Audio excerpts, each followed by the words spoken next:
أعوذ بالله من الشيطان الرجيم. بسم الله الرحمن الرحيم. الحمد لله رب العالمين. الحمد لله رب العالمين.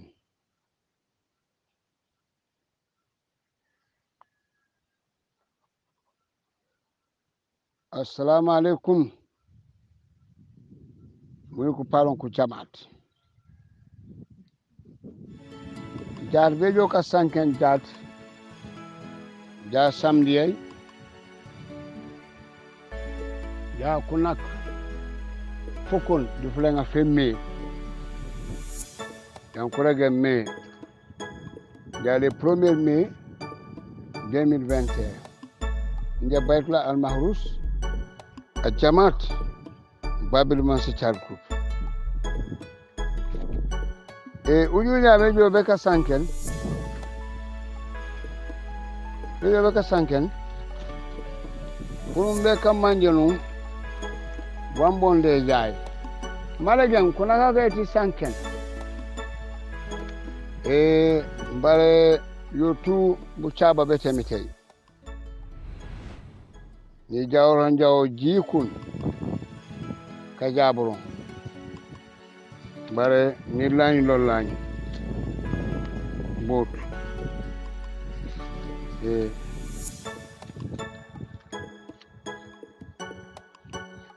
bara bi sanken folo ni je njaw buluf boku won kam de suke yan konen bagaya wala tunu manja mani bagaya e jil yolla e jili e buluf so bagaya boni jawum ka karan yasin 313 sistema sifeji unyandi sifeji 313 bare eja yani jawon bagaya dati woni tunten pasi kone ana kan yawa jakaw kano nyongalio rasul manare wala kano wana kila kanin trangana kanino kano yo wala nu salo mo jayo mure unimbaro mure ko won kana suma su pasi tuntenja tan ko remeno o ni ngolen folo isal abari ngom abubakar baji buba wala simplement asan jiju pasi koko kam sababay moni rimbo digeri ko poku sofam ko sofori nyiri ku nyila ku mbokanu jawum ko koni futok usofoni me uli bonu chine wasinje folfol yani la kombai kuna doni chinchin lolo benu chine so usofoni me esofan man buñan ma me ewuje e lingey e suke poku tebole ku jikan ar bondi sumam di mo kana me de suke dipo e manga yanko mangum ani fano ya jemme wakati ki sankel mon bigé tuku jam parce que si is believing wanu juku won banki ni la bani rego po ya jambe en po buluf ku mangima en po pipil bu kan ko okol ni la po boy ka gabon tan po bagaya kan kam mangi de sigre yoli nge wokol emte wuna won halama dinge lo ni sobi yo jiko lolo bare alhamdulillah bo kala kan man kula ko de sukele ku wono ko na ko mu won ko mun karan yasin 313 malagen e sukay bagaya e jajo si juma soni futok sombo de sukay 5 bara no baj ulolow woni futok du baki yaji kala ulolow woni futok du baki diga ka su kara futoke fo misil me bara male futoke ko basi jame soni futok ko ulolow du kam futok baki halama diga yoni halama diga fam otoni wona mido mini salu mon ya jemme an fana fang nu jam men mukana me bagaya ko jum ko ne manku karang ko suke ko karang met anifana manku duwo fo epilela de waken ano sene sile wajja khulbe di ora mutke langene be difke fita mati ano sene ko ki fere ja khulbe mutke langene be difke fodi ko jum manku duwe o jukuti ha ngamara ngani atotora anangaro alkara ma duwo ano o bayi wano rego kurma kala be mu duwo ano pongono bunt inje baytna bare emitana to bunt woto ni sasal min sali manku jam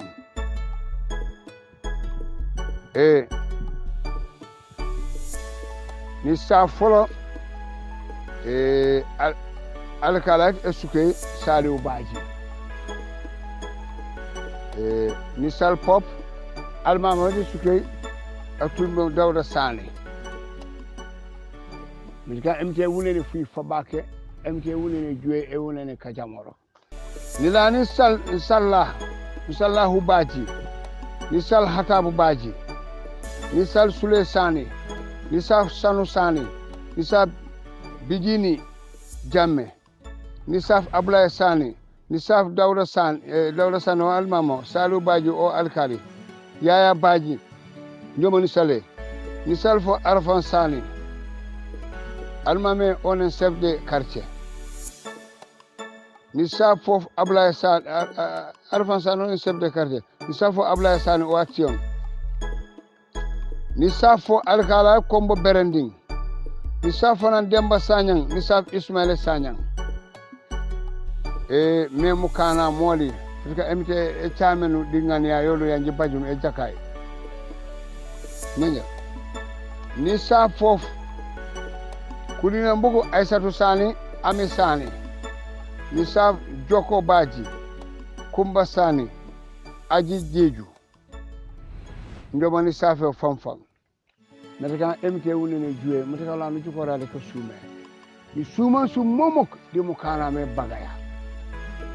buluf wakam di jamutom wata boni jaw yalla nje kuwon ko man ko ne ani fano ko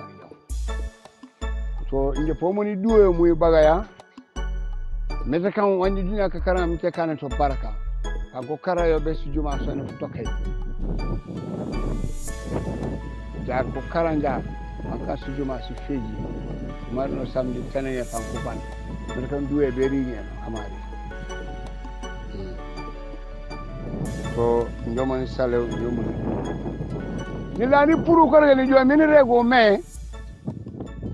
nje baytula almahrus babe bananya baraje se no mamma mbega karan yasin di argument jeonya pour anosan an wala majo maja mat na jo amat majo ji mat parce duwe yo bajo wasire adwanu juma ka karan ke yasin baka karan 41 times by 41 over 1681 baka karan funa ka fe ajuma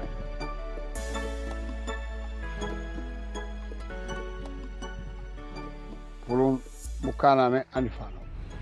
so buñalu tu yoydo muy tu anosan ni mama manjo jimat ni munu kana ka karanke alquran ka kawuju di kataman joji mat basi duwe yoy loyeri ni mama anosa di jo do taliba mu jo parce apo joja apo managen beka karam pour akela bara apo emite wuni wundo bu was aw di balen kabiya to ni mama mamu tuji jo man joji mat mula tu talala nyana la mula akabit falilia di masay utali ngoni rego malay jeju brikama kata mujo asan jeju daira yolu ye kotu kware dia makumbaya imamoli yankuba kombo berending nujo kombo jabang jami abbas di almama kolu kulkala kolu tuma joji mat njobe kubune marakisa daslame dimbaya sifo malinari foñi kanila foñi fon general tout anosan kata mujo mat samlanjang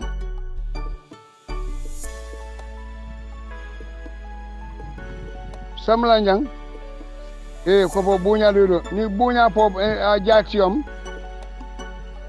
anila ko no tamsir jamme ko dike banjika tout buña li yoydo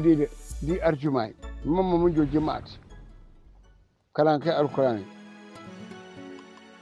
lolo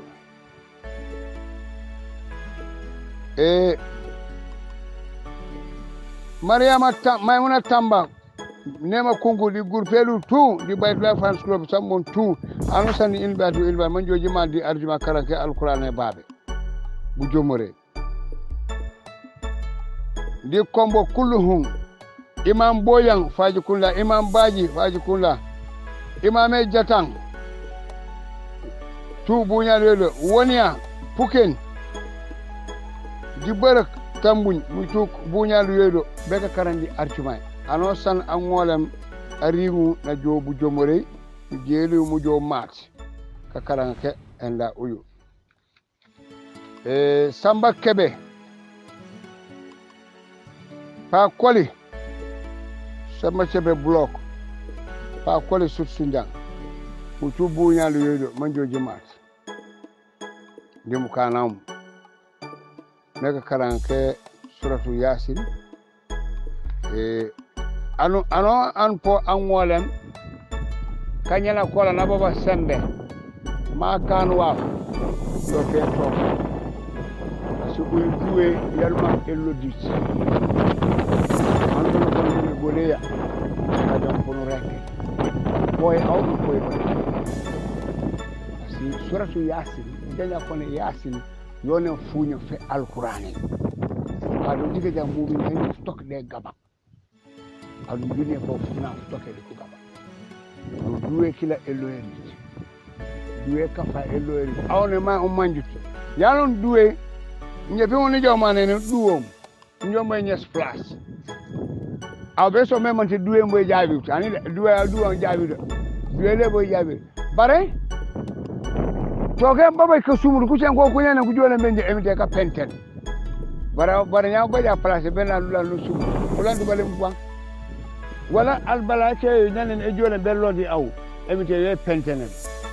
wo ka kam mantu duwe ko ko ne duwe jaabi wala ni jawja da moro mu duwe mboy jaabi lemon duwe le boy jaabi ri bare baba wala prene di aw wala kale albala ke be jodi aw emite ka penten pour mi felu to ni buño mu tuni mama mu jola mu mata isunkara ela arjumal mu dora banya mu salia jumay banya lu isora to njomoni laye tu angole mati wa mati parce que wonko kede mi de ko joja mu mat ni misale to upra janu jola mu jola be di mu kanam mais problème jiji ke jaat wano sanne sankene inje Baytullah nene ko sankene kumbo watake mulimi na pi sankene do kala en bana peru sen lagundo e fit bay woni rego ja makisala omi di CDO yola yoy ja kule dokon wona makiba triande election ma lako ba tapale ma lako bara ganyo Ousmane gagné dijale jobo bilole le bain jat le bain kado fumo firagu sunjadi adjami banjiju to duniya ka kelum ebje mang bolu sop bu baj ham nyangu bu baj londe nyangu tam bulus ulus dia pujutu sembaya ulus dia pujutu misaleya to acim kana mola kone ande na kundane ulus bu kana ko so safata sunekan pan punyon ebi de fa yona inje baka fasa ana on kulusum so afunu pour implémenter ba to Macky Sall ja o me nana pa kul Sonko bala kila ko jumbe akole le bayen muk aduna Sénégal la me gorom fa ku do mo ko dunia ka kon dira gore me anu gore anu manju ya jemme anu yure rifke fola ma baranke bala ja fukan nge kan ni suratu quraish ke quraish na ya mare jawlam bala te bala emite ne rasul sallallahu alaihi wasallam la ko nan sujale bi de bugu bankan ko muslime ja ka jube ko kulala fukan kasanga na ke bay fla ba ja ku da ko wira ko mare oto mom dikko diga jam fo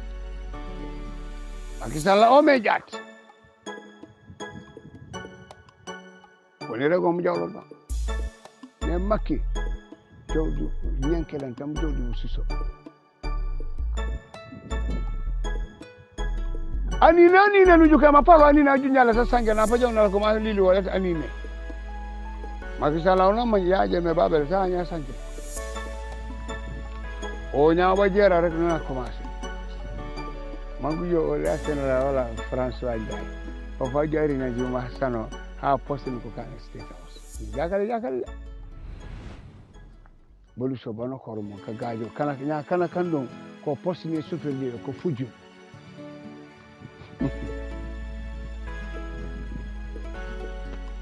alikala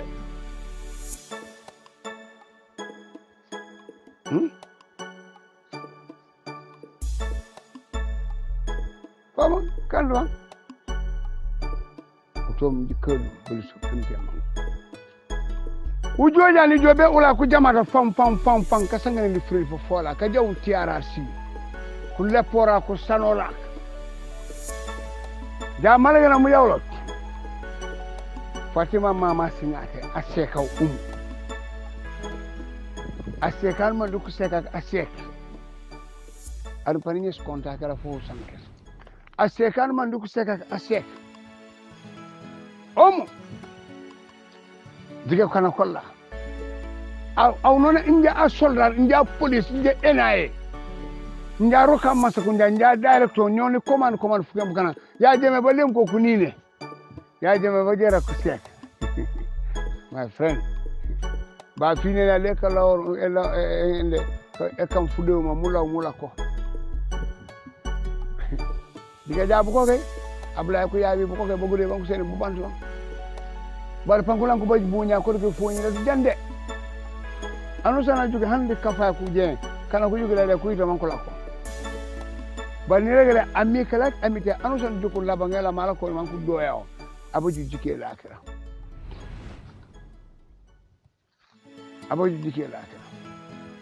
da tiara si Fatima mama singate ome aseka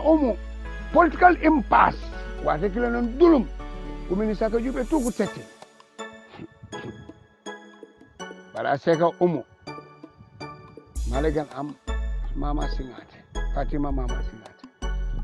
funa state house maju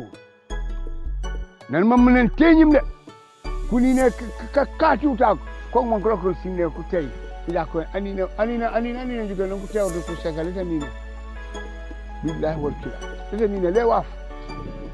bu yo so baw tewran ko seka anina fulel o kala kuina ko la ke karambak kalofu baba bu kara fuji o ko mun to mukana mole malakano musumo momo di political impana ku tena na ku seka ko ku ni ne jelande le ko bar nge woni mangem anaw nge annino kam anine fulel e cete anete bujan billahi wal kitabe wata rinja funa fele cete wata hambu ko sabele bede kalaktu bujat bar funa bo furi wut hanku jume 52 ko ma America le ko wala ko bobi ko di be kayne nge bari la ka bakku nge ko ma ci febio bari jige da simite tok emite tok la ne wala bale ni sanken sumutu de bali mala gena mbone jabu ko ke yewuloru fuken ku tunoru parce que ka sano ko na digala se ka maja majun tiara si ma faj bugo ma regi margana o yu en nandi bro nasun sud na jo Gambia haja yola ku jamo na bibire kono ajo kono abe ajo tiara si diga mana jumeni meno mon ku sebulun ku jikaro ma it's very sad. What is TRC after all? Diga Babkar Jata amaram akumentera sibitu nyen nalako an idiot like Isa Fall and Yekul najo ma merdo Babkar nana joinum army in 1983 kono Frimpong Same yo Frimpong Bajoli koku joinu 83 ko di Musa Susoy Baba Galle Ibrahima Ba Jibril Sey Aliou Sey Lieutenant Jibril Sey ancien Sabara Buyu 1994 11 November koku ku trainore di koton bon capitaine Janga Sani ko ku trainore in 1983 service a lunatic a civilian na joma kolen aw a criminal lawyer mare aw eta man so aw Babkar Jata wura kanya kagajo no e kagajo no Babkar ko rek yano aw no bobu wonje ba ñose bari ñene manju aw janjana manjo de bu bakam jakal ya janja aw fu gala fe motay fu gala fe sarate fam ko me aw Babkar aw jartu a people some tam tikembo ko sojar fam ko compliment ale CDS a lunatic like Isa Fall that idiot asula apulo mutani asan ya nga anda mo fo mayu erum punela mela fay ba je problem ne yo be gambe obo mo yo mamba kole ma no come on you ono fam yegen fam ada kale fam bum wolem kammo a lunatic like Isa Fall diga kunyi na kingun ka Lamin Jajo e sajin na jumma damo diga lanto montamba wana kam na break records na jumma damo na jeje wakala je to lanto montamba wakala je to lanto montamba namanya Seigneur le dire go ma university general service wakala go university general service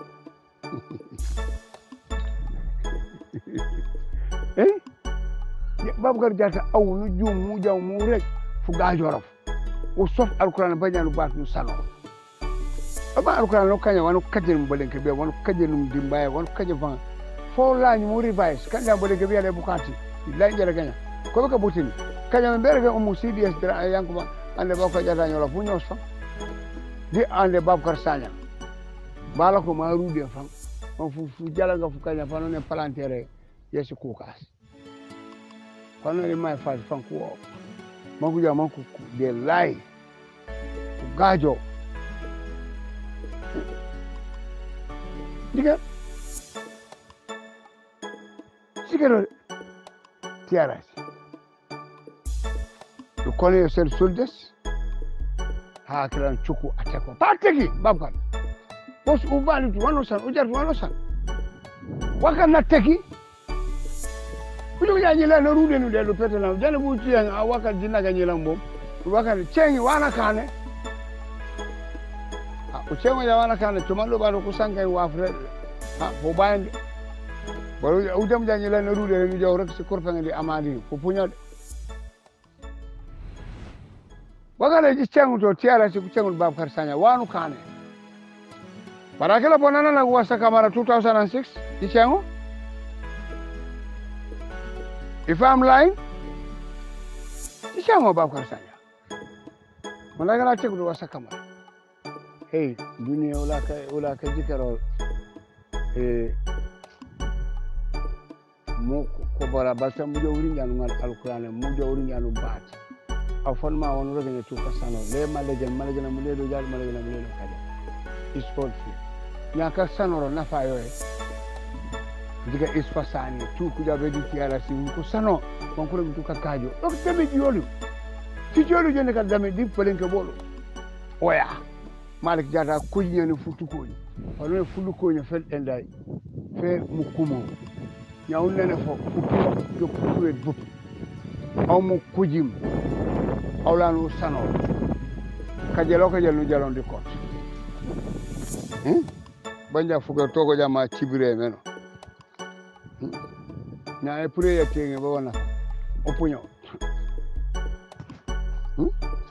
kujabe tiara si di kana kolla police ke lamin baji go and lie to tiara si nyanyi ka kaja on tiara si wa na faji baji daga local district like abulay bu yabe aw 10 years ambo brokol ya jemme simitu nyan barno ya jemme na jaga kala na ceso non jak ndigal simitu nyan ambo brokol di ya jemme par simitu nyan no ya jemme na jaga na ceso non jak ko kolos tamanjo ajak sumay mo anon ba jakke ajakko ji awuja kala jakko do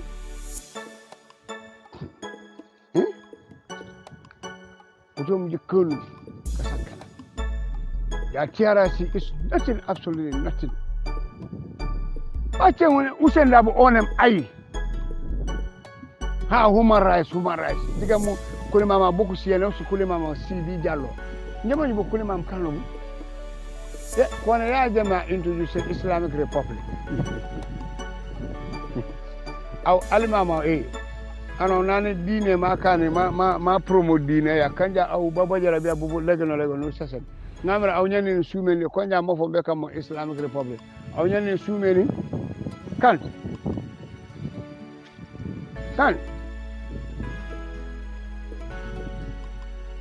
bare au no kamfa ko pour kala ko le enda e kane Islamic Republic yo bon walan kan bukan kano buma daga kana bara juko da seka mana dami meno usenda baita comfortable kane mai ko be ka kuratu e petition be UN si de ko la petition ko sawre be UN Fatima mama singade nyanen ku cesore no broko mande UN ku ngarem ku cim tiara siba ko jaba jakare fa kuma ngabu ku ngamre ke mu ko fa mu manke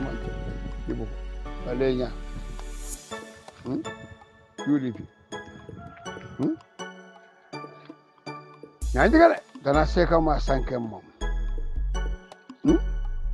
nyamu bu ko ke jige ja kan konya mome jatan konya mo me UDP ba bonya ana yokbe endu indial kono mo ko jabe wodi silete soli pour ya jame tama ona jo ya je ma jo ya ko mo kana mo ko kan jamala ya yam endu de bogo ja India mona ko kagale noro fon kagale noro ana ne mi te tuko ban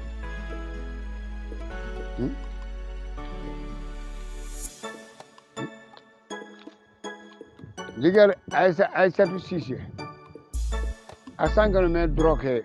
ye UDP boko kane utebombe tanje mukuneno CB bara Anthony Kwekela Yankuba Sonko the so-called interior minister wodi IG Abdoulaye Sagna wodi Sidi Touré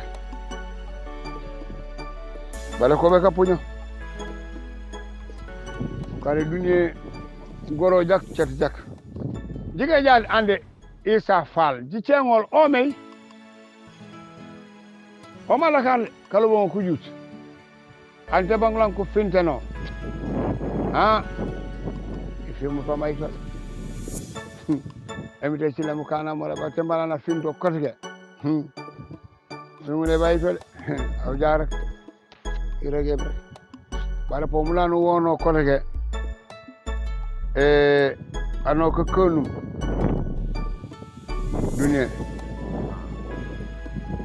dunia ko konum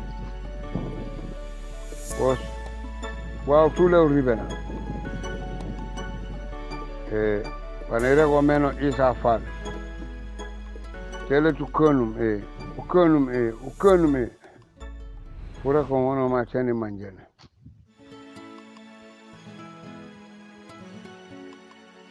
pambula ko wono ma tani manjana parce que la dolelit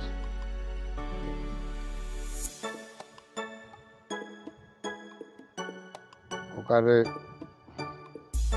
duniya kuna kufiji ana bumman wa nyawonya barkanya banya duku kula tuji gaja e chete mene jufo dikani na umu ko babujero kujan ko bunyu la taw tu babujero ko bunyu makaw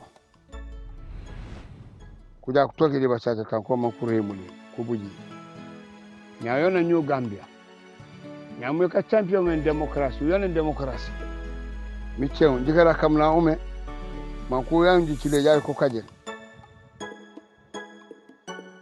Gambia ja nya ko do bolen bot dikare ni kan lo mo manji jam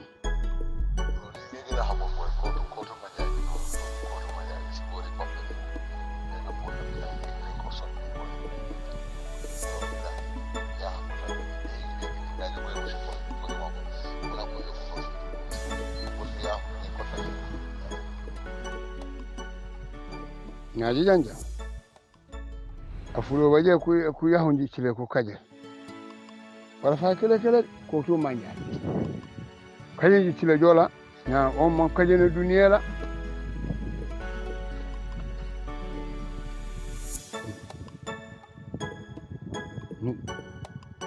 ko kaje chile jola on man kaje na duniya la ni ko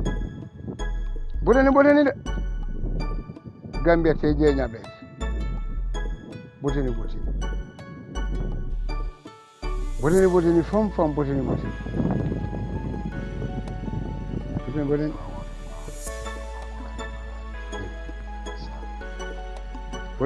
de kuye ma me jaayno e jakut ma fam nan mu lay jaw jak billahi wal kitab mu lay jaw jak o kade dunie kokonu komi kanto odie aria basit manji jam basita bo ko manja Tambakunda pulisana kuna busera ngano manju mara manjul basita basila bo Tambakunda muri me Tambakunda ko manju basita ya janno. Assalamu alaikum ukanakumbo assalamu alaikum jamati Njari Abasit ndila nile jufula farajat menene menijo mun safora jatu wala ko le 29 jufula mafata avril 2021 jufula mafata sungay jufula fata aramisai ngi Ari Abasit di bankonem Ari Abasit TV ndila nile jufula farajat video beseno si information sidanta kebi nandu famora mi kajamor bejat njika njombo nendi kawono lok ne mandi piom kawono lok menene wanosan waji pete baji duniye babi fera mandi eno jat uke kafagu mankuluye isuke solo la bank mole ku yak information e niringi ni si wati sake jatu wa eno ngomre baji sindelo la bukanam kulinom sinyawom kampong buka kutiom buka kunyolom jimaman jimate wati sake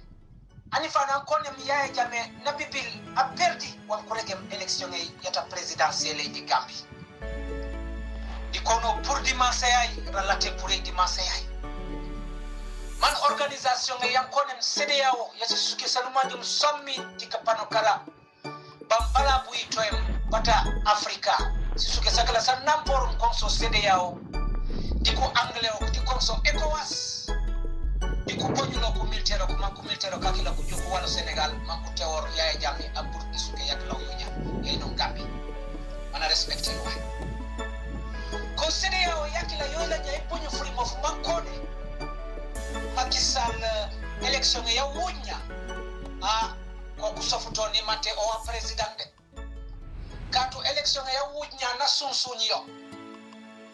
sunsunyi election yakila katu nakiten kanu manjum ko ngole num kora ngole no maganye mana juumuri kakila election oto ko ECOWAS parrainage yan akila kanya mana pulin bukak ko kanka nen jaatu ko considéré utonen akila a president bere kam considéré ta ko la kam takla ko considéré utonya ne mata ko softonya ne mata akila wayno ma president o ko ne a pulin wayno mi parrainage yakla yu a pulin abeten baba loy takmala na benen betela na jube benen bukan parrainage Potojat, CEDEAO konoson. O kanti jatu wa ulu sankine nyatate be kulen keringe futokriyo kon. Woli panu bonyuli kumiltero kanu manji mkoru bonyuli manjiri bolbe ka teoro ki ya jame manu teori i place ya kila uyunya. Oto jujuju, ne mante makisa wati yanosan omure nyesei yata be karibe no Usman Sonko be kulole. Bere opop kankane nemitei loidi karibe no watas burong. Beri ka puli dolo kuri palase yak law yunya o makisa la kunoro originya bejule bere gule ni ongo ka sanse arme yeta Senegal si places omure nene ibukano kanu manyum ko kulani murakila sandarmori omure nene ibukano kanu manyum ko kulani murakila di arme omure nene ibukano kanu manyum ko kulani murakila di tribunal omure nene ibukano kanu manyum ko kulani murakila di police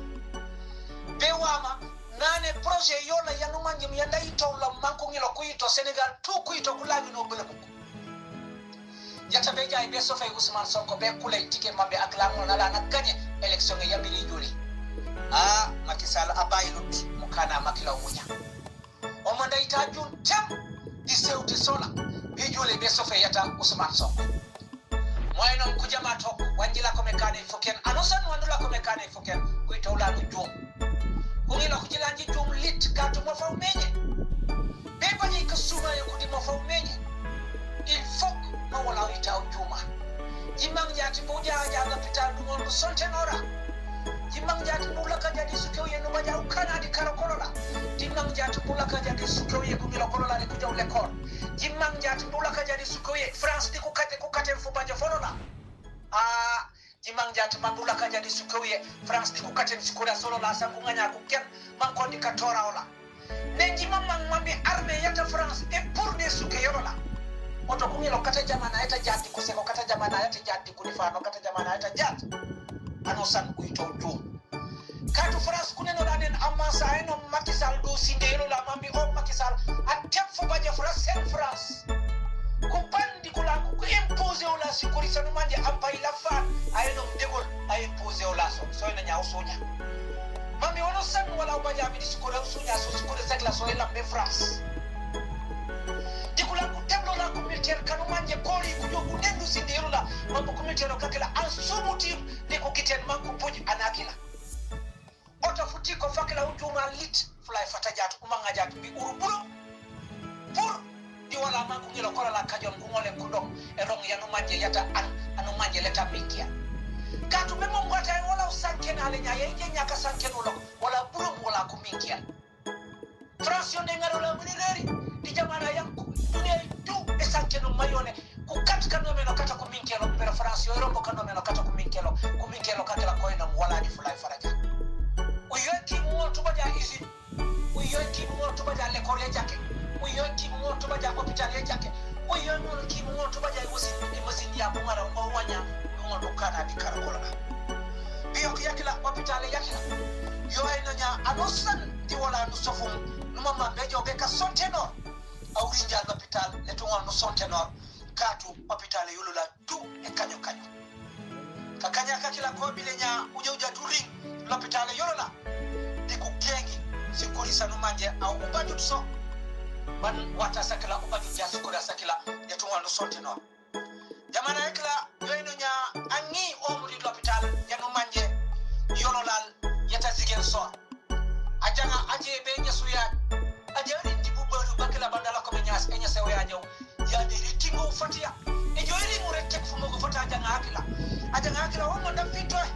l'hôpital yata Ziguinchor ba dodi l'hôpital yata Ziguinchor fumo ko fututoñ ko wala ko mamut ko sote no ko il faut que 1 million ma pikiti ko wala ko gor aja ngakila apur mbinjona o mandala ke hôpital yata law yonya ampo kono Yolande Badji kare sokata jangakila ampo numéro téléphone yola yoynom 78 354 13 24 78 354 13 24 anosa amma jamu ndi ojo ye mana mangbe kendo kangeno kola be karambe no ajanga akila anyadi l'hôpital eta Ziguinchor man fumo ko futuje man konele ko ngole ko sonte no tanko ko ko bañut 1 million l'hôpital eta Bignona konele ko ngole ko gor ajanga akila ko do man fitoy yo to di bugalo bakila bu bayno nya France ko jolo jow ko minjeno la ka minjeno kakila yari abasit nende katu beniken deno assalamu alaikum wa rahmatullahi taala wa barakatuh ciao beniken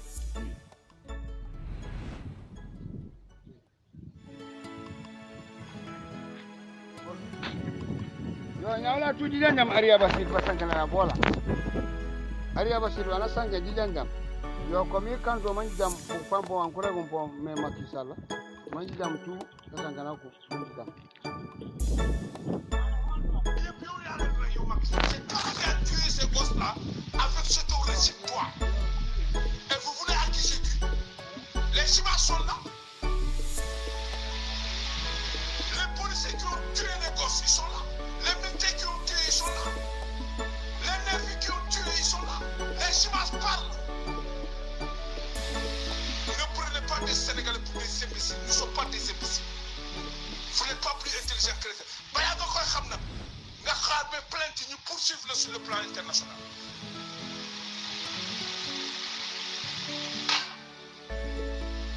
Le plus petit, il a 12 ans.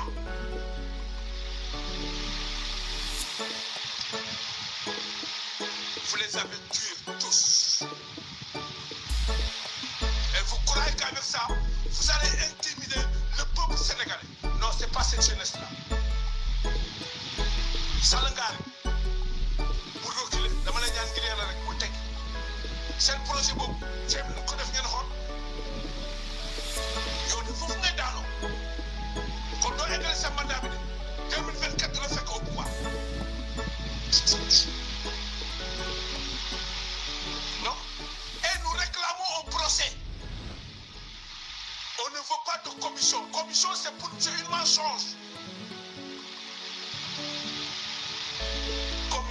nous allons installer une commission. Mais si quelqu'un a une commission, il faut le contacter. Il faut que la commission, c'est parce que Tanungen, pour éliminer le processus. Non.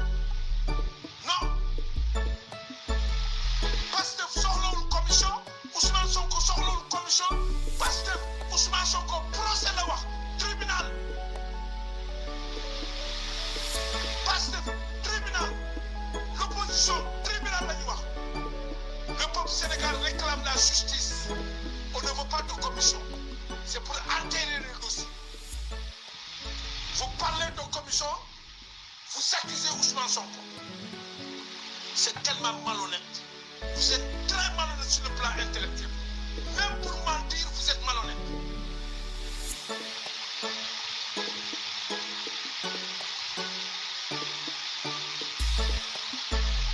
Système politique bi ngeen teg ci 9 ans yi musul am biir Sénégal ay waasoor ethnie. Arrêtez les gens, vous les demandez, vous êtes de quelle région? Vous êtes de la Casamance, vous êtes Joola ou bien vous êtes Mandeng.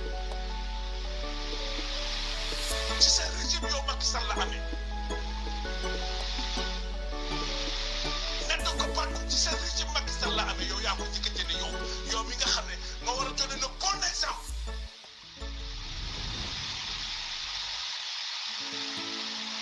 ñoom Abdou Diouf jaar nañ fi ñoom Abdoulaye Wade ñoom Senghor mosoo dëgg waaso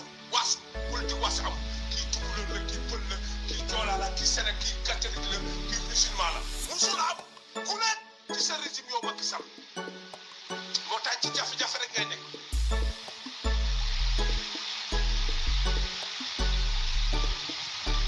li ci jubluwoon mooy képp ku dëkk Casamance ngeen sas ko doomu Casamance Macky Sall di nga leen bàyyi par force mu neex la mu naxari la di nga bàyyi doomu Casamance par force yow Macky Sall yow laay waxal par force di nga leen bàyyi wallahi di nga leen bàyyi yow tuuti nga trop pour ku ñu xatal doomu Casamance toi Macky Sall tu es très petit pour ça et n'insiste pas pour ça. Laisse les fils de la Casamance tout tranquille. Les problèmes que tu rencontres là, c'est toi qui as créé les problèmes parce que tu as échoué lamentablement et minablement. Assume ton échec. Et tu laisses la chasse aux fils de la Casamance. Il faut arrêter ça.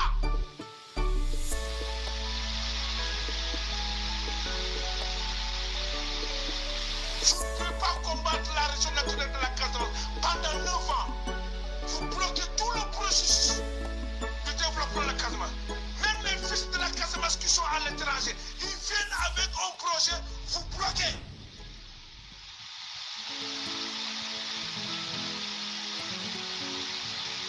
Et maintenant, ça ne suffit pas. Il faut maintenant attaquer les fils de la Casamance. Ça ne va pas se reproduire encore une fois, Macky Sall. Que ça te plaise ou pas, tu vas laisser les fils de la Casamance tout tranquille.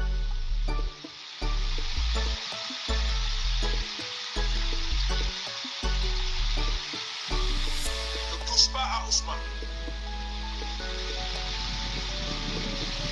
Il ne faut pas tarder. Ne jouez pas avec le foot. Vous avez pris le dossier, vous l'avez donné au juge sec. Il a refoulé le dossier. Posez la question, pourquoi le juge sec, le premier juge a refoulé le dossier?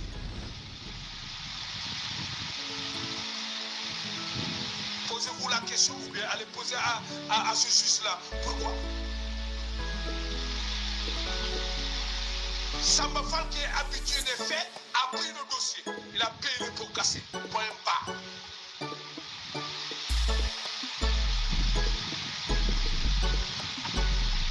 Nous réclamons un procès. Et alors, on vous attend. J'ai le dossier bi nga dégg ko beneen juge. ci gaaw ñun moom lañ soxla fu mu ne nii.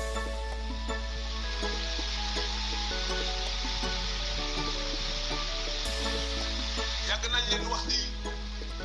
cette bataille-là ne sera pas seulement juridique. Ça sera une bataille mystique. Un combat mortel. Vous n'avez pas compris. Amu leen dëgg-dëgg. Su Ousmane waxee doo leen am dëgg-dëgg. ñun bu ñu leen waxee amu leen dëgg-dëgg parce que ay nit ñi rep ngeen. Da ngeen a rep.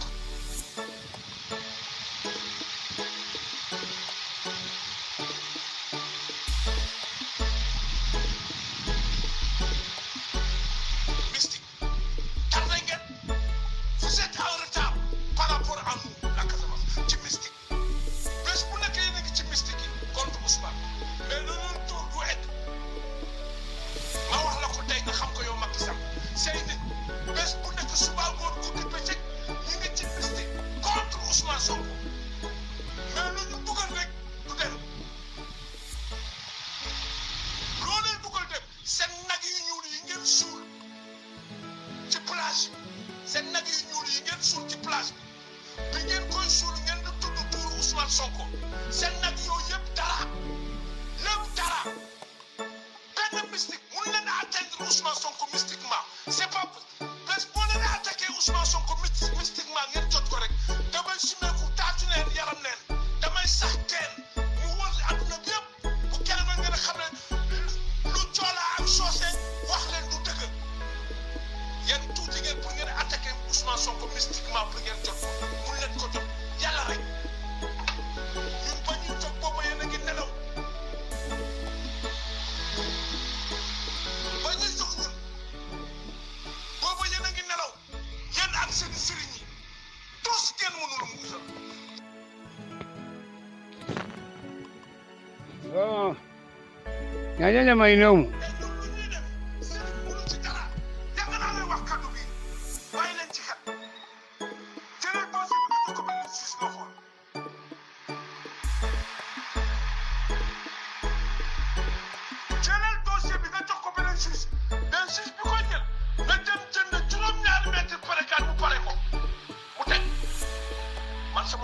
xeex dama leen di wax carrément li am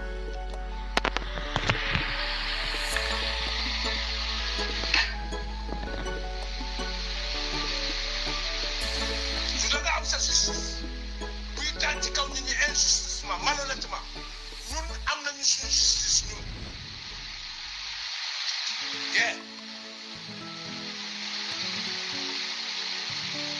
ñun am nañu suñu justice bopp te duñu xuloo duñu xeex yow sa ginaar nenul kenn yow Macky Sall moomoo kenn danañ la woon bëccëg ndar kap yow ak say nit ngeen gis ngeen ci teg seen te doo leen ci man dara te benn sëriñ mënu ko di jëlal dossier bi nga jox ko beneen juge ñu dem yo ñaaji ñan basangana na bola ko jamara ñanji kelum salamu ji kana ko fedo de Macky Sall ila gore lu tuje ba lu tu janja ko na ñi lamboy tambe bu sukine bu bete cesa no kat ala de jamba na jam funto rek cesa no ko ngu kile na no kile patuno buma inya ko no sabe ja songo mo boy problem zanel wo na ko sabe songo ko na wu jaw mon bejuki songo alina ken emite kati wallahi emite kati Ousmane Sonko emite kati le ila emite kati yo jano ande mudito bigde bola emite wonto on kone limani ay lidu di bigde bola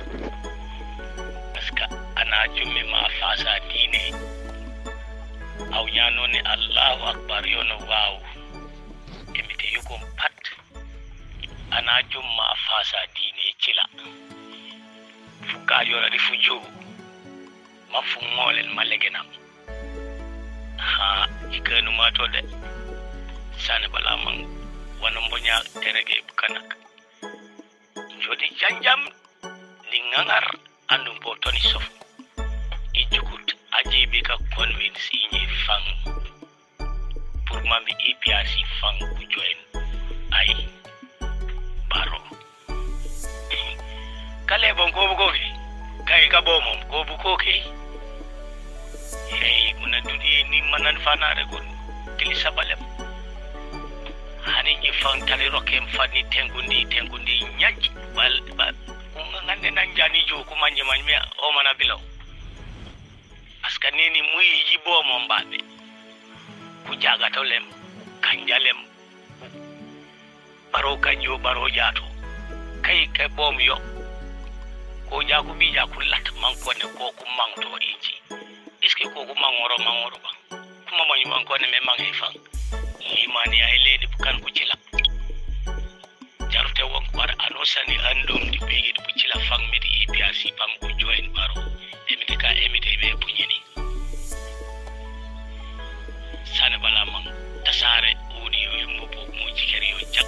anosani apami be baji bege bu cila fa emite be punyeni ya na sesetu wiki kone ana seta hampulle bo funyaka fo hello hey alfa no hande bando kenera dikat ka fintak mbabita apuru jadi wanya wala ay manwe o mana sete kangani tulinu gore mula fa mule li melam yo bangam emite be chami emite kan funa ka fanu ko bale nya ulatu mata uri ngafo emite kan anosani apa me moleti emite be neni to ulay ko fa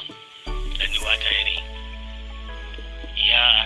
rabbal alamin sungara bunu banayo kaira won sunga me emite be ramme no ladde e chamola baragi yanju boy yanu yale be tok fi dawsa janna ku jaak fana emite ka emite be e woni fi dawsa janna wono sanu sungale emite be sof wono sanu ngani ali wajakaw be di mafu molla de oto jikkan ma woni bajum be kayama re ko palo la ko jamaat di anosana amang emite fure ma fete emite ni madu sunge mi eno parce que yono ko koli ulaba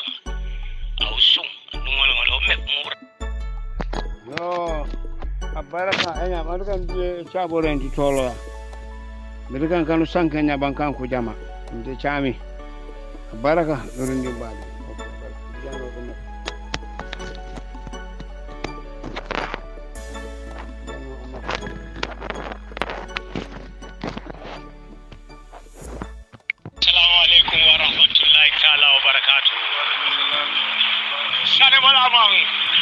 Sane bala man kanya ni kumani ngabango ni awuli wano sali nurege wo bajo enya emide be chami emide be boy wo de boy ile nyu kare ni toglo ni babe aw sadi kunna tu aw no mabari ngom aw ringum baring kanya ni lo mo yiri umba mai bango ni awuli o mai dilla en wali ne wala yale ando awoli de awoli e kujola aw emide kani wano sadu rege wodo wo milonya ando rimban yes emide chat ujo toglo li babe kaire ani fana ko e bi e wala wulu ko mu pare wala ko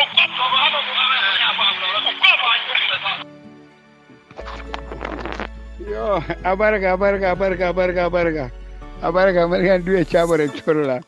nyoji pare jila ko dori ni ban o gona wazuri mo ban wori ni tungule na wabilo jar karugol wallahi jige ku e me jige tiara si folo isa faro me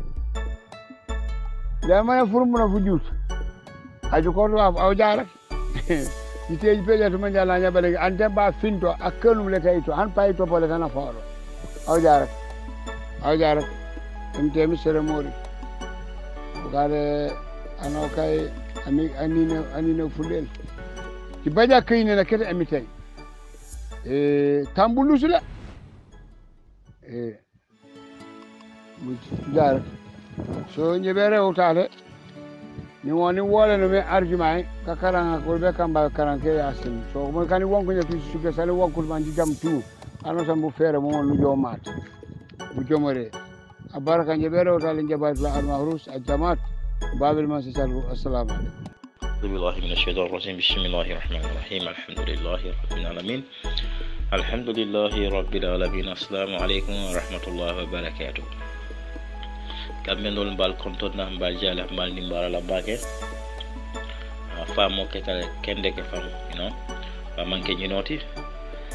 bulole be detering bulole be motaring bikasi bake do go kenyalo ay bonya kunna kol kana kanta mira ko maybe sunkaro la kol yala tinna man la fika diam hani one time because of ko lebe siarin ka walatina amon so fika sonia non bulo wa alhamdulillah be Allah tantula ka fatolo al mume ko Ramadan Mubarak alhamdulillah Gambianol tonya fonga ulinga tonya fo nyoye because of kulle be tamaka Gambia kono tede definitely tekijo farsa ayin silandi baki ande nyunko kata nyamin teng abina kelantol be bulo nimi soleti sini soma fitno abe sinolla andon ale momo danka muya kuning wala muya fitno nyi wulinde andon bi be o generation wala kono be o jamano le kono mol muya lon ko tolle karante tolle dino le tolle fahamta bi wolle ka fitno kurkuru Gambia kono jambi nyin tonya commissioner ikoye mullon di TRRC mol kay ko Truth Reconciliation Reparation Commission nata je ko tilimbaliani fania commissioner ye wolelo pour que Gambenol mislead ka Gambenol dundi nyola ka fadi ya dundi ndamangol tema ila nyimbe ya be dadale pour ka je ko babili mansade ibala kuwol ñine ibatina la mole jutu babili mansala because of itole babili mansa head alsa ko bon na telephone erinta o be ka je ko ibe babili mansa to non dila nyam pour Gambenol si bono babili mansa to but be sa alon ko hadama dingo ti jemu yalon ka timmata yemo moje iketa momoti isa lonko fo naso itara ila kuol kono andun tumando bato ni mo wikta janga se strength soto dola doto andun tol hadama dingol bebe wala nyam bod ninni mol nata e lota nyin kan fa tol inata si e koy tol kana babile masala kiskis ay mun kenon ala sanji mo nin fulo kono fo Gambia alla faka fo mo lenga independence soto 1994 le Gambia be no jawato mun na tubabol be la mararola ya hadama din jella nyanto tinya oto be kafu jawara sangi tan saboni saba ay hadama din jelle ni o tora hadama din jolle fit amma fitnandi o fanan be kafu but yol be to komale ko jammelo moti mu yana ko mo jawlo andu wani wulta wato mun na yebulo ta ye mo chode ka foko ha kari de kari manke mo kendo tisalo bulkon din sabo be kamuru na ite kanne woto atolla babili hedo aninka commissioner londe ka joko ka babili mansa nondi wallahi billahi tallahi alta ku kala to ku nelano babili mansa because mol timiyalon ko kam molle tamiyalon ko itolni wole be ku kilin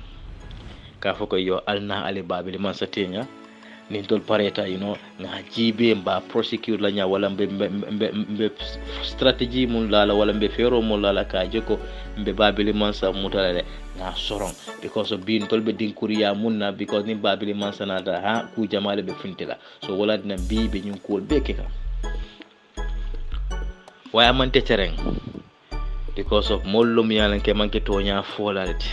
mollum yalan ko they are very greedy mollum yalan ko kanfa tungol lom yalan ko nunto ifanyol be no PPP regime le by enjoy kam kabriya joko definitely babili mansa tatale say wo kanfa to dingol le nate ko ka commissioner lo ka joko be babili mansa to dundila oto gambe no alga hakilo to baake. And then I'm very disappointed with this so-called imamul munkaloje munko itol la fo ka fole akala Allah kala rasul ala ko kila ko nin sun karba ko natol ma fo ala ko kila ko fa ka fo mole ko seytani ko because albi nyin ko mum belal ma samba ni silo kan a bebe fanyale kon but bi ngaw ye wolle muta mol bati wollo molte mi yalon ko wolle nyata ka mo kiskis wala wolle nyata ka judgment okay because abe wolle nyam alsa lonko the only creator munyanta ka mol judge wala ya Allah subhanahu wa ta'ala the only ya Allah can judge us nobody else can mo ase mo judge no fotonya babili masa aya kata bakele gaminol wallahi alazim aya kata bakele gaminol potiko ay kata ala ay kata ko munke itolte o fola tinya romu yalon ko itol la jeroto ila hadama di yato tinya romu yalon ko wole keta itol bina wodron ne fola woto ngambira be feala bakele ya imam nyol mum bije ka foko ha to nyalon de nali yala ku kuruma fo asole mum mira wolon ku kuruma ta alsala ku kendo fo ngamira kanjuro kata tenne ngam nal ko kana to nya commissioner londi nyina nyanta kake boto nyim manke de babili le nyine ke ay molle fa ay bote molle kan ay nyine ke kam to ko ka bring babili mansa wuluta fo bianene man ku kendo ke dunia kono wolon to nyata wala mol mi nyalon ko wonni babili mansa be do ko wolne man ku kendo ke wolon to nyade ban woto be jahiliya ni kafiriya silole no makam yalon ko sinin soma abe gambia malal nyimmo killungol le nata ka mo bondi nan tubabu du ka fo mo read produit nene ngalo ko fonung long time ago mollo mi yalon ko nyunu iman fenso do dunia ko na man ke wude yate because ngamo le ko ke wude long bi wo ke wude ya wolle sembentu yadi fo bi ka tisa tol print ka aya sa feje dictator honta ate kana dictator le muta ke soron andu tolla sate kono ate wuluta banko muntu ibe harama de jelle nyanto tinya kan ibe mo fi jelle fa kanje but al ñunu da bi ka dia foyo wallahi al jahiliya bula le to nyaaf al ñinti yara setita ku hani jannin kutal bale because mo neketa ntol bi janne ka mol sensitize ka fo mole to nyaabe dami anim bataro be dami wolon to nyaabe dami anim fania fona be nyaabe wujin non tolla responsibility woto hadama duma ya hakilo to baake ni nata yenyi red rule jibe anatale anin tufa jallo kabri nata no apiata TRRC just ka foy ko nyin kafirol ka operate nyam. These people are very dirty. Mo nori ballo potito long, you know, kosol long. Because janabo ko is fucking dirty. Because kabri nata mo follow ke kabri tufa taya u tufa dada ya program already ya la cool be tabifa mode ko say na ya foko president o futude ko molto subhanallah. Ani ñun ko mo hore mo jibe imamol be sirin ifol ko silata alala andu hani natare mo fa jing allegation sifa ke to famo ngana ko internet lungo minna wona da kala statement odi wolu ngole nyata ka fa ko ha je ñin ko mo de ko mo balo but ni ha yo strategy la de ka fa ko ha mu ñin kari fruta ko molto which means because babili mansala kono nay ke wude yaaje nay momo mi yano ko mi ke wude ti nay mutabe ku kele la mi yano ka mono de sumyala because ya lodne ko jamete o sifa entertain la tani na tay tufa program pour tufa ina ka foka ha yente futute na because ke wude ya ka fudodi ko molla pour kaje ko gambenu de nyaw jammela wallahi billahi tallahi alto kelano because mune keta babili mansa ya do kule kunum jandim bi babili mansa ay gambionol nyinyale but gambiola fisil wala ya drong e ko ite chance dilala fo yaje ya fa because mune keta itol la fa mun na babili mansa man la fi wala because itol la fa ambiance life wala kana ka enjoy moto babe borondi la musolbe kumandi la jana ino ya fi tojbe kumala nyinno itol la agenda ti andu babili mansa ko non te man na pour no solo nata do ko wala nan ka brana ta ya uniform o wona ay do ko ke gambe dol fo alhamdulillah rabbil alamin fo bi hadi mol mi yalon ko bi wolle ba jaw ya ko wala bala ku kuro fola ay mu do ko mun ke bi ba tinelo ko ne ba enjoy ka pot iko man fekke wona ne mon ku ken do ke nyin non to nyaati bangambi fo nyina nyanta ke to nyaati fo nyin non to nyaati fo tol fo na nyanta ka sile nga nyin ku sifa entertain woto gambianol misilimi kendol ani imam kendol alli al fintina nga nyin ku bayba gambia kasarata gambia bonota gambia fangi bi kalon fo misilima satelo fo kafiri satelo bi kalon molbe ñoo nenna molbe ñoo hasidiyala molbe kumola la ñoo kan dobina be faniya fula kari lenketen ni fona nada koy kon temo ke faniya lon do fona ina hiyase fona nga moytene fu muntuma natara to nyan tol la fa ka reconcile ni manke asidoti but yindo is more of revenge than reconciliation because revenge le beta makan ani nata jibe fa because hani the way ika question of nyinen kanya wala ka nyinen ka ro kanya fon ka lo nako definitely nyinde mollo mi yalon ko kamfa tolle be siri nyin commission auto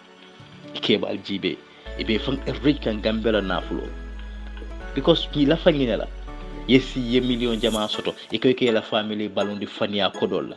ikoy ka molle hijinde fania kodolla for example natal bakar ikoy ka miskino le makoy fania kodolla albe fania fula just kaji ko babili man sedi atoli ame hana lo kodo ala fango allo sadal fang est ce que ala fango bo sada fango mo sada because am on ale kodo so nya man senia kodo so to nya man senia anda nin sila fana manta bol baby siri tan iba ko jibe ka bita kan nya andu ngoku jamal sto mi yalon ko nyanta ka wala way ñinti har si hani e ka molde jibe mu yalon ko tumando bato ni wol nati ni wol ko mata molbe jamme hedle ko jamme kam to ko islam dino be nyame ko liya kuwa ka mun taki mol kala fala wala nyame duniya fana mol fana nata to nya fana je kalo atol mi faniya fola le ka du ko mun ke hanna la nyim man sakunda fa nyim be faniya la londi faniya le nyim man sakunda be londi faniya le nyim mol be londi nan kana ka sibi ibe wo faniya kilungo nyibe wala fola gamme fo lungo mi ne be bola banko ko because we mol distract kan be fan Enrican Gambela na fulo la ka mol confused with ya join with them with the APS or the junglers itole muneke mol mun kana ka afuka ha yente di pale ha yente we ye muneke woto be kafu because my interest in kajelo ka ha ye kari nyanto tinyale fo fana mo wandi nyanto tinya ba wala kari ya fale wono kari le fangola intention to munate ngani yote hey alaka mojo ngani yolla ni ngani yo kulungo so ko kana boy molle ka wallahi ala be yole ngani yola ande ni fata ko ne tebe jahili furele fatul mawlo ma bot biije wolle ka fiktimolti hande mo boyta nan dudo sande ko jamela fiktimola nini mo fangay personal issue shoto next minute ko jamela fiktimolo jamelo victimize wonon to nyat andu jamme kabe akal cool normally based on the report I most through the intelligence so jumalo molte mi yalon ko wolle kanyi report o yalla ten wollo molte mi yalon ko wolle ko du ninyo ko na tara e fanyale la moka ni non to nyati but no so bebe siri bebe iba enjoy kan you know be kodo tala iba tomola iba batara ya fola fanya be fola wana to law imama dad andat bishop alta ali tubo sey mari masatalla ali tubo sey nyusu karo fon la nganta ka tubo sey ndi dina kanaka sika wo fania bungo dal ko tiarar sika fania sembentu ya altol tano pour moy tonya ni moy fania holon din kendoti ni mo lota ay tonya fo ko ha nyinka jamele difen so akam to ko moy tonya fo ika mare wodo jamme be tonya kante because ne ku kendo fo za fo jamela supportal lo so ila fole pour moy ku ko fo za fo ha tonya le he nyinde kay ha UDP ko lo wala NCM PPP ko lo wala NIP o doy but ni fata ala bike nyinin ka ite ka pati jumala support hani ila baro ala ke nyinin ka wol woto sum karo na tala ka jiko nganna baro kuta yandi nga tubo sendi mari masatalla nga ku kurungo munke you know nga tubo sendi nga isaji ko ala se yamfu molla la ho julubon but atol molbe karo mun ko mi yanon ko nyanta ka julubo fango you know ka ala dani pour alay mol you know alay mol la julubo kafar atol kana al ka julubo fango lak al fonka yara fandi ni koy setano sitile hadama setani fana be kerine bi wo hadama setani mol mun rekru bi wolle be tiarasi wolle be ni facebook do wolle be ni kolte be fani ala foto gamenol al nga keku bak gamenol al nga toñaja Gambia al nga tonya fasa Gambia is bigger than Juana ay Gambia la warta mum hebet way tonya fana wala nyanta fana ka fo andu tonya le siatan tol be mun yal ko tolle be nyinga dunia kono bi tonya man fo dami setan le ka loje woto setan le fola ise ala batu ni ma ala batu setan de bola tonya fo le fani ya ko nyin ko le be kirin dunia ko la fulalo woto bi gammino le toñale je yo dayf ye fania ta yo segmentu ya andu mol fele be fania semido lungoli se fania moy andu kul fele mi yalon ko wolle be keri society kono nyanta ko ko address la bot mo man findi ko address woto Gambia al nga hakilo to baki hande nga ñu wato ko no be tiara si folo kanne nga fofa mbay moy anata diamuta ika fo ha luwa kurungo mi yalon ko ha wolle ngi degree na wa luwa ti jam yalon ko luwa kurungo lo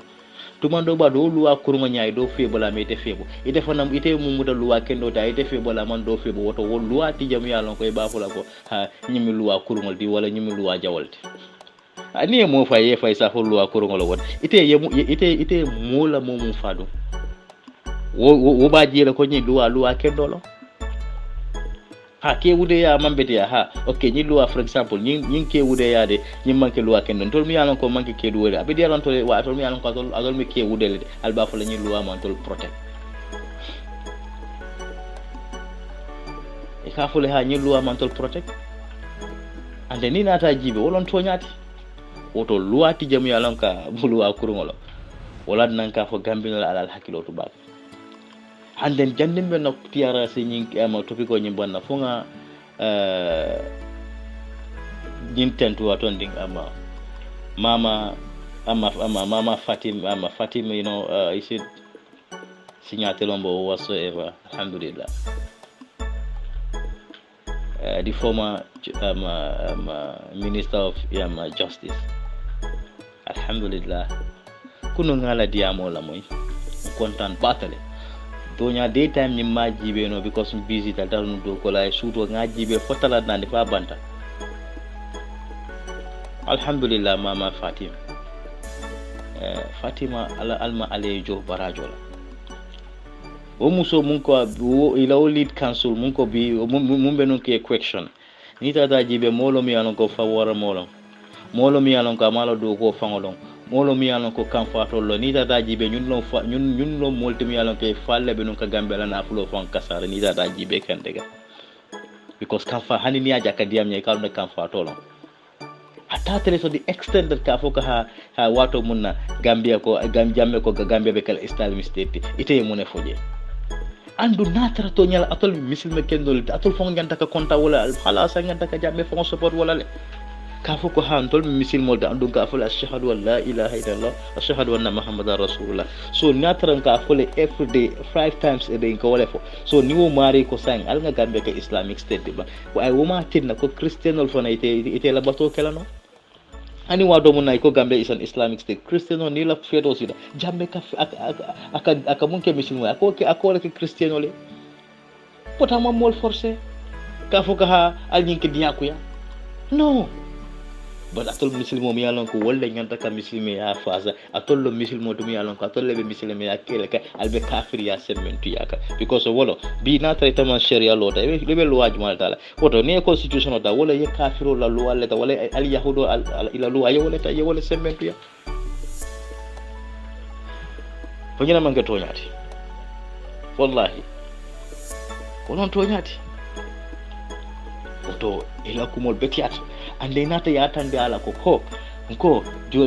atenate nyine ka fo ko ha ma political impasse ni munan na jamme bo ko mo fo la ka fo ha attention tal after man naso munan na jamme pension resolve flale fintita because of IEC kiyama Ali Maman Jai wole resolve fladi because kablako jamme boytale jamme lotale baro congratulate so we atandi la ko definitely nyimmanke modum yalon ko fitna molo ye atol mo kilingol natal ko ha mistake wala sorota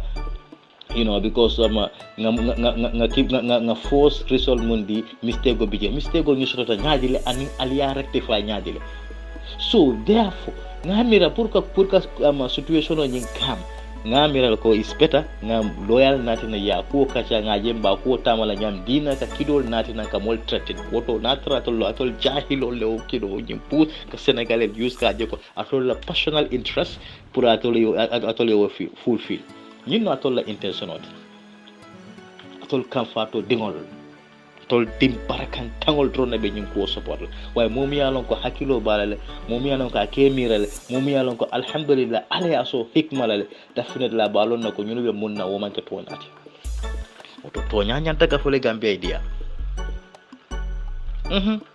itolle okay itolle fania be dabal ko wol nata ton alhamdulillah mulbe tonya je kan molbe diam kan samsidin sanyo baitullah nyol ibu jalo nyol jilanko marong prof nyol landing mane everybody alhamdulillah jinio baitu la nyol be diam kan be kuma kan kaje ko tonya elo mole tonya ni fania bondi nyoto pod bi mol mala fi tonya fola andu ni keta tonya fola ati society ko neka kidele ni keta tonya moti wallahi ka kide itere lugasiya jahilo bi kala fito nya fola la nafigo bi kala fito nya kala momi yanko kutun kandolo bi kala fito nya fola only momi yanka ka son to nya la wala ka son to nya fola wodo wala dinan tol bi be jamme support la be APRC support la fo lungo minna ala ben kala mun da ayte wallahi alazi alnata fo ha human right violation also da do nga je fana ma kende ya long tubabol ya tol confused dele ya system wala natimi yalon ko system woni faytol yalon nako ning ikamum faytol amanta reto bi hadama dinjel niole be kasara kan tubabu bi hadama dinjel wala niyo kasara Afghanistan hadama dinjel wala niyo kasara Iraq hadama dinjel wala niyo kasara Libya hadama dinjel wala niyo kasara even in Mali other countries you name them but ni be to le kanyum ko be mastermind kaje ko ha next minute itol la famo na ni mo stare sa fakanen mo jawde ay hada ma dingol la fa andu itol e mol mum fa ni be a hapo be ganyoka wallahi even more than the population of the Gambia but these stupid people mi alon ko ye wolleta he train is so-called intellectual these lawyers and then these so-called human rights defenders and then these journalists ñu leka Africa tay ñu leka na mi ñu satel tay ñullo multi mi yalon ko banko din jawol lebe sari ko na ke betina but most of them they are like that. So saying yin ko be bebe ke ka ita mo le diamu de non ita wofula but nin Gambia ko pare ya jamme APRC woto ya alhamdulillahi rabbil alamin nena nga kuma kilina fale ko ay kale ko mum yalon ko ala wato bantale ita bika to fo may woto yara fandu babili mansa de alhamdulillah kamu fale expect the unexpected wallahi billahi tallahi ngan kalimari mansa tallala na tara ngamunje alama filindi wala babili mansa ay mun soto kunu natara alama busa bulo wallahi abal mara la ko tek ay mun soto natara alama busi abal mara la ko tek albi kala fe ko le mo andu wolon to nyaati because so mol fedo tale hadama dingol niwol be kasaraka hadama dingol be soronka bi atol mo ne fo jaha ntol nataka hadama dingol ngatol kan andu the same people atol mun ka fal ngataka hadama dingol niwol kan bi long ibe hadama dingol fongo soronka mu yalon be man fenke ha kadu ko wal solo sande ngale mo jelle soro 9 people wala man fo ma soro ba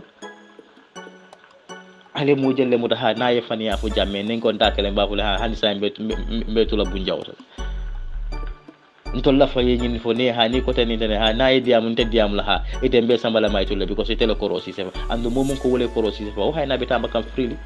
momi yalon koy ko wolle kasal wol hayna ebe tama ka free so muna nal be nyindo soro da because almal wolla Allah fa munna pour wole ya jame to tinya wol balanta wala nan bi ali wol tali soro ñi justice ñi no human right ñi non toñati so ñi loyal mun ka ñi lu ñu human right defender ile the so called human right defenders this nonsense people abe mi kabudi kilingol leddi these are the people mi yalon ko wolle be non ka jamela man sakunda on the mind wala nan ka bring Ousainou Bay Sankara ko ha ito le ñin ne kay molle use ka fo ka ha ala fo jamela re ate fo wa malo fang munati na ka fo wol ay wo kumo fo bonda da fang ka fo jamela ente re wotale aleta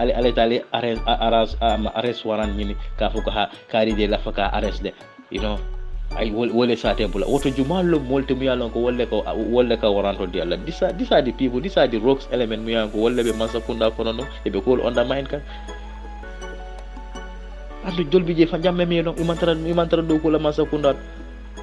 bi akam to ko bi ko nakko nyota be nyami fonta nga mol bere lo mi belo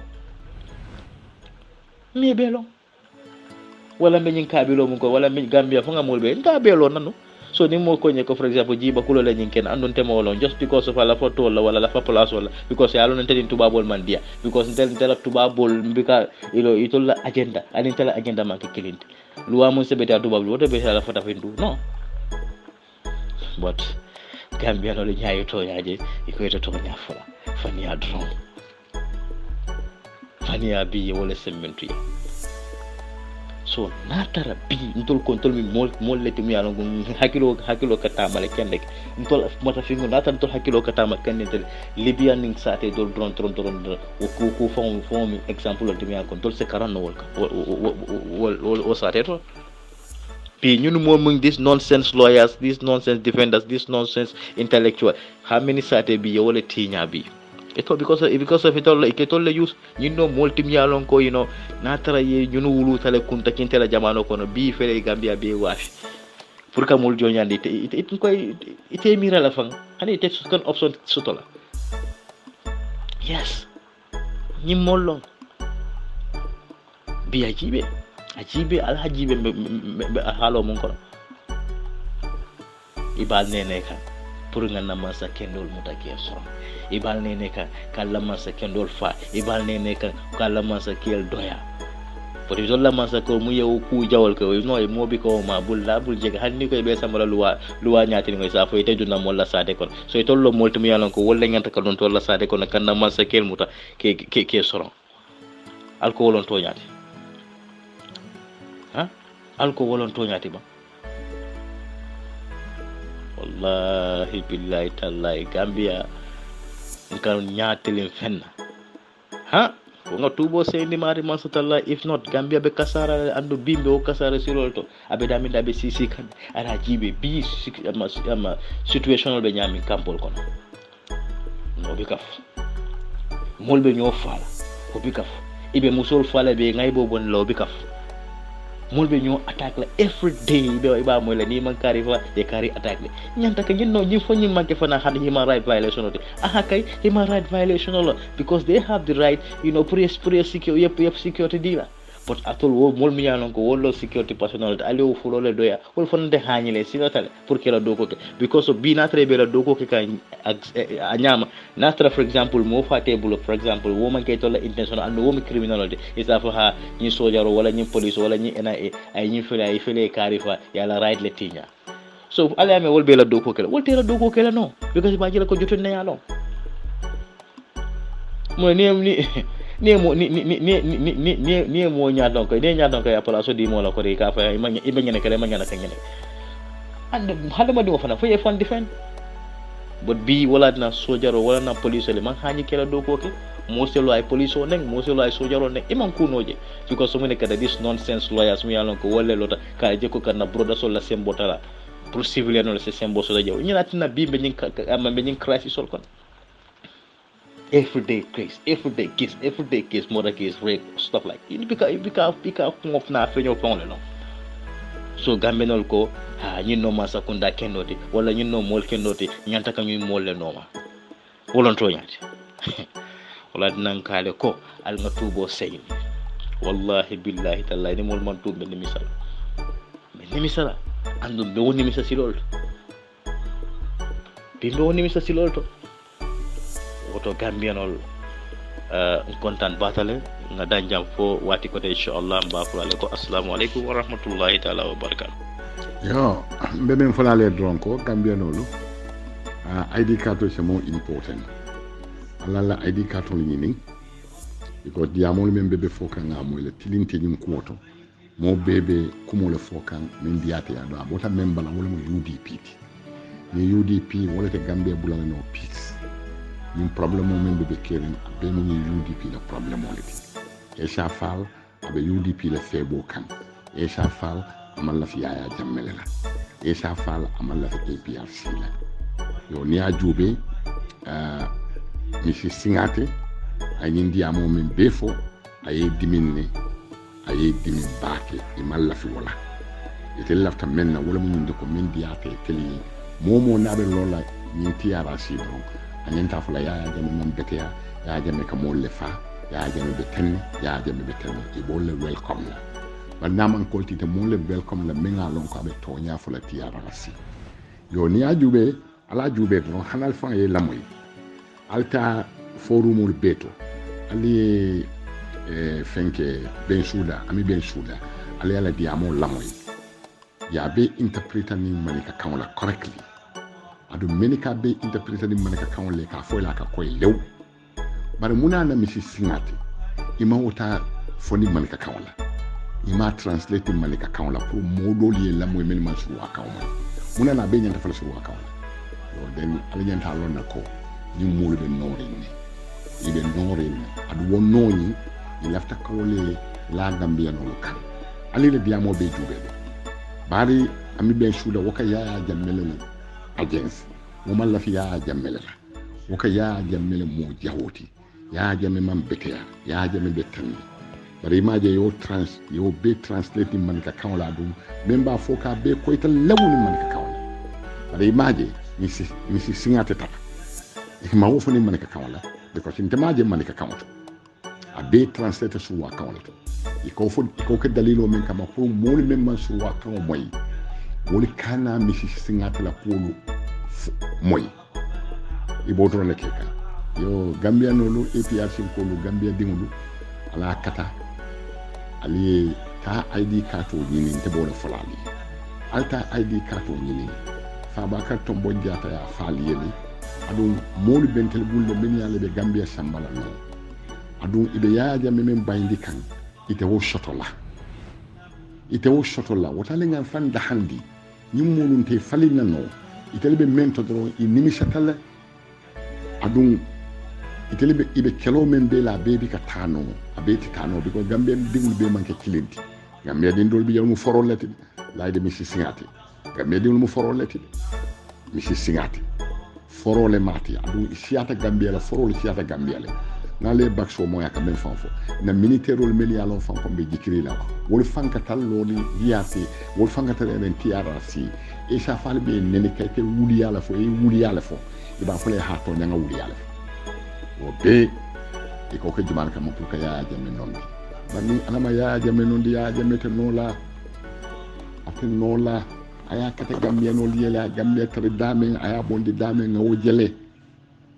nkana fanni ni gambe no be halako men kono be toro men kono sai inteli belem gambe no be halako men kono be ko sani de man tala ko ne baade mu ba kono le ni man tala ko ne baba kono le o fama o doma o kotoma o la muso inteli nga londe gambe de be halako men to inteli be halako men to ngawjele jomale yo shinna wala mu nying coalition ma sa ko ndati major timu jobande wala mu UDP itelle be balandi halibi adu wo balankini moy bole ke kan halibi mo se barone Usain Dabo la Usain Dabo menna Usain Dabo UDP be menna Gambia kono no wajela ibe menke ka ni ite lafta menna ni wala manke ite Gambia no bulala ja pour ni e pichot woto ko Gambia dingulu alta aldi kato nini ni mu nyaadum bo carte fayoliti on the 4th December nyadum bo carte fayolemu ali nga fanga carte fay nga jube ko Gambia non lafta men na woyke president oti bari UDP te moy dictate la nyim banko kan ha e sa falo mu UDP le no lonne hala doni ko ala kamen dum na bita tiara si ala jube alnaaje hala doni ko dum men ala bunuta o ajamba kreta na bita la kayta ni mol nali ko nte mu UDP le tan UDP na flako lekata tiamasi no be jeni yon tel no lonne adu e sa falte Gambia non nene la no e sa fal man karan Gambia niti ino abe ñu wuro men bela be ñu diamo men bela be ñu fanti tabe do men bela lumbe sila be malula ñim banko kan janne mo be nyaabaje woto ko ali ñine la ñu tiara sila al kana hali dankule fan il lafta men do e kali o continue ngoy bakal ibe alfanol takile be buliyal fola ali bulaya continue bari be ñu fulale ko Gambian APRC ko la nga ñoomu tam bul fulola man ntale mu ñim banko te nga ñoomu tam bul fulola ban na jube ko jomale ben tel bondila no Gambia jomale be ku kala no Gambia APRC date ko momento jomale ba kala no APRC date ko momento ni na bota pala bala jomale ba kala jang APRC date ko momento na mo le siatiti na majority le siatiti ntelle fatiyatiti ntelle nga banko loy kelti ntelle nga Gambia banko sambanya loy kelti ntelle nga masokunda sambanya loy kelti woto Gambia diwulu ale nga nyaalu yele Gambia APRC dindi mo le membi jale nga nyaalu yele ite fenno le be ñu wul yal men dabar la bebe 15 a bebe tenkere na ni banko kan janne dumbe sila jang ni koy mo UDP ti ni borole be wala be nundale ale nga singa dumbe anu bi na alta carte question ñini APRC diwula ta carte question ñini ale si ala la registre carte mabo carte faylu man ta carte fay na ali afay te la bun ko don ala result la moy ha mol membe deri wala siata de mol membe deri wala siata mol membe deri Gambia wala siata ale ba fo carte fay ha mol man ke tolete Gambia la jube be jame control tigi mote mo control la men dia ta me bola fala mol be fala mol nyaal be ye ibe molu nyaale bonde le be molu fala luwo lun tili wotili nyaaba la Gambia fo dum be arjana ni non la ni molu bu ngel man tar arjana ni be dunya balu so pour ay sone bari tel ton non le tele ya fante bi ha ala baraka bake alamu ala ya lijo ha tiara si be men ali bule yake ya continue ha misi singate yala fenko translate bandi malika kawla ban ya kinan forum to moli ala moy itakela ya beke ni shuwa kan le kamune balawala because ya lon ko mo jama be jema shuwa kan moy imalla fi memu toñata moli woyelon wo dalilo la ne ko beke manika kan shuwa kan wala ani angale kan muna ne kan don ta translate yami ya ami be shuwa ta translate yami manika kan muna ne man don ta translate manika kan wala nyama muna ne make itali ya lo muna ne make mbal be konto nambe duwala be shuwa kuta ala mum be ma be la jara sun karola ala mun na shunu mutala alkana nendiri kembe sunkarola kono alkana mo neni alkana kuke mola alini bebula ni ala alin fananga na kato donki ibe fero men fay kan na fay ni membe fo mol men akina albeya sign aliaki ni men ma lo ay kandi di wala o ay kandi la broda la o ay kandi kela woba fenkal no le pour na fomo be fi al fomo fi la aliyeshan ala baraka alamu ale gambianul bejo nembe patiwo patito ale aljo bare gambianul nga nyaayele bata meta batata da insanji nuyo na men taki ngalo ala baraka alamu ale aljo ala baraka thank you balbe konto nambe duwala be ala baraka